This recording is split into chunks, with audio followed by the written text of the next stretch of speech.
All right, so this is Henry. Thank you for coming on. We really appreciate it. This is part of our YouTube channel and TikTok series for our senior project. So let's just get right into it. All right, so our first question is, what is your current role at Princeton Day School? I'm the athletic trainer. Okay, and what does that entail? What kind of things do you do around here? Well, basically, I provide athletic health care for the student athletes. So anything related to athletics, orthopedic injuries, cuts, scrapes, all kinds of first aid stuff. I take care of the injuries from the initial time of the injury through, managing it, treating it, possibly referring out to doctors, speaking with parents and stuff like that, coordinating with the nurses and the school doctor. So Awesome. we Yeah. do So some rehab too here. So yeah. yep. So kind of just like to go off that, just another part of the question. So how do you evaluate an athlete's readiness to play in the game? Well, it would all depend on what the injury is. I would just say if they can do it, if they could perform, take an ankle injury, if they're able to do cutting, running, backpedaling, side steps, if they could do all that comfortably enough, then they can most likely play. Gotcha. And let's just say an athlete is injured. Does he or she require approval from you or from a doctor to be able to play, or is it ultimately the athlete's decision? No, I mean, it depends what the injury is. I mean, obviously, like concussions are something that need to be cleared by the student's physician. Orthopedic injuries, depending on the severity of it, that would depend on who clears them. It could be a situation where a doctor had been involved, maybe surgery was performed. So then it would be more of the doctor involved in the clearing of the athlete. Otherwise, it's pretty much done between like myself and the athlete. Awesome. So our next question is, when did you know that you wanted to be an athletic trainer, and what kind of measures did you take or educational paths did you take to get you on this journey? Well, I didn't know about athletic training in high school. My high school back in in the 80s, I didn't even know about athletic training. It was only until I went into college that I learned about it. A friend of mine was doing a student trainer internship at college, and he kind of introduced me to it. And I was already a physical education major. I was in the adult fitness portion of I wasn't going to be a teacher. I was going to do like adult fitness type stuff. Right. And the athletic training just really interested me, and that's how I got involved. I joined the program and went through the years of training, and then graduated, and I took the test and I got certified. Yep. So Awesome. So the next question is, over the course of your career, have you noticed any major changes in the fitness and training fields? Meaning like more injuries or more fitness involved athletics? I don't know if there's more. I think we're more aware of things now, definitely in the concussion field. There's just so much awareness now, and there's so much involvement from authorities. The health department, like in the state of New Jersey, is involved, so they regulate it more. The NJSIAA is involved, so they have regulations. So it's a highly regulated type of injury. So I guess we've seen more involvement with that. But as for orthopedic injuries, ankle sprains, knee injuries, I mean, they've always been there, and I haven't seen a uptick or a change over the years. I think it's all been pretty much the same, I guess. Got it. You have your ups and downs. Right. So I believe you were involved in training at Rider University. Is that correct?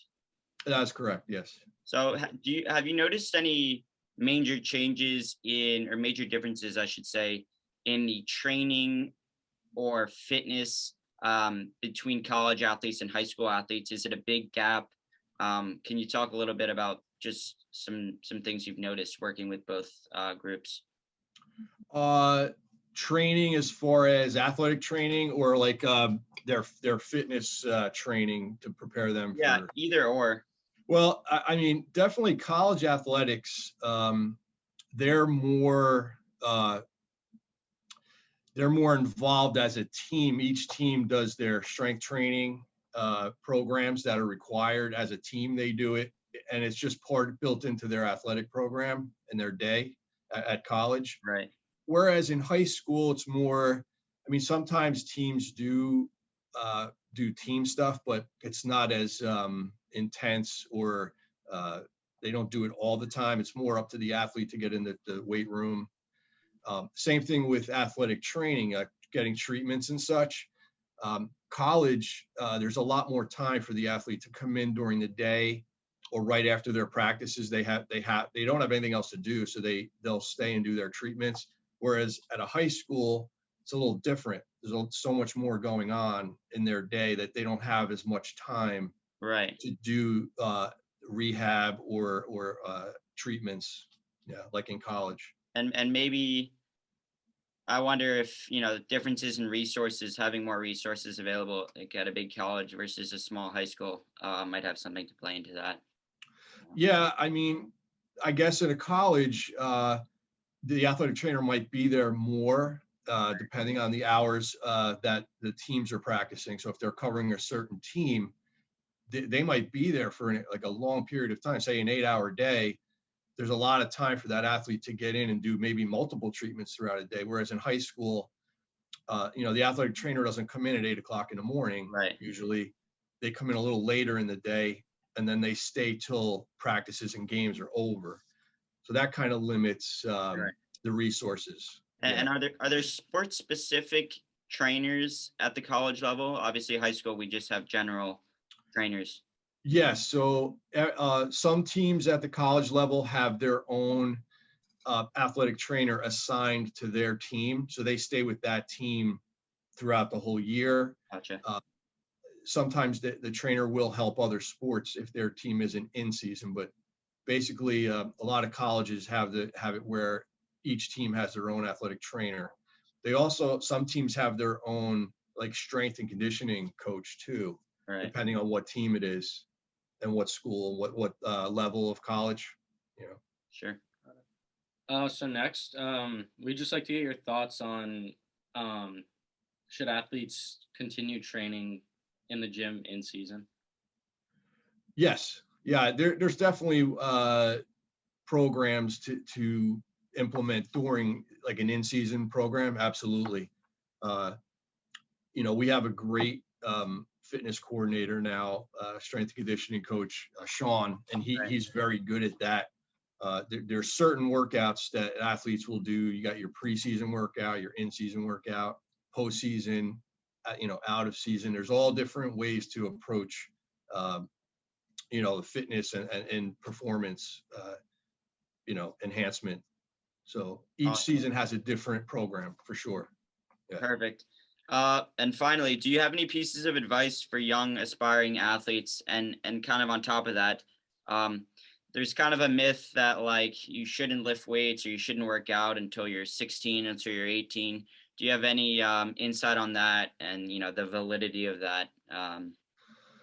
I think the idea behind that is, young people are growing and you don't want to injure any type of growth, say like a growth plate on a bone. You don't want to, maybe where the tendons and ligaments are attached. You don't want to stress that area, maybe injure them in that regard.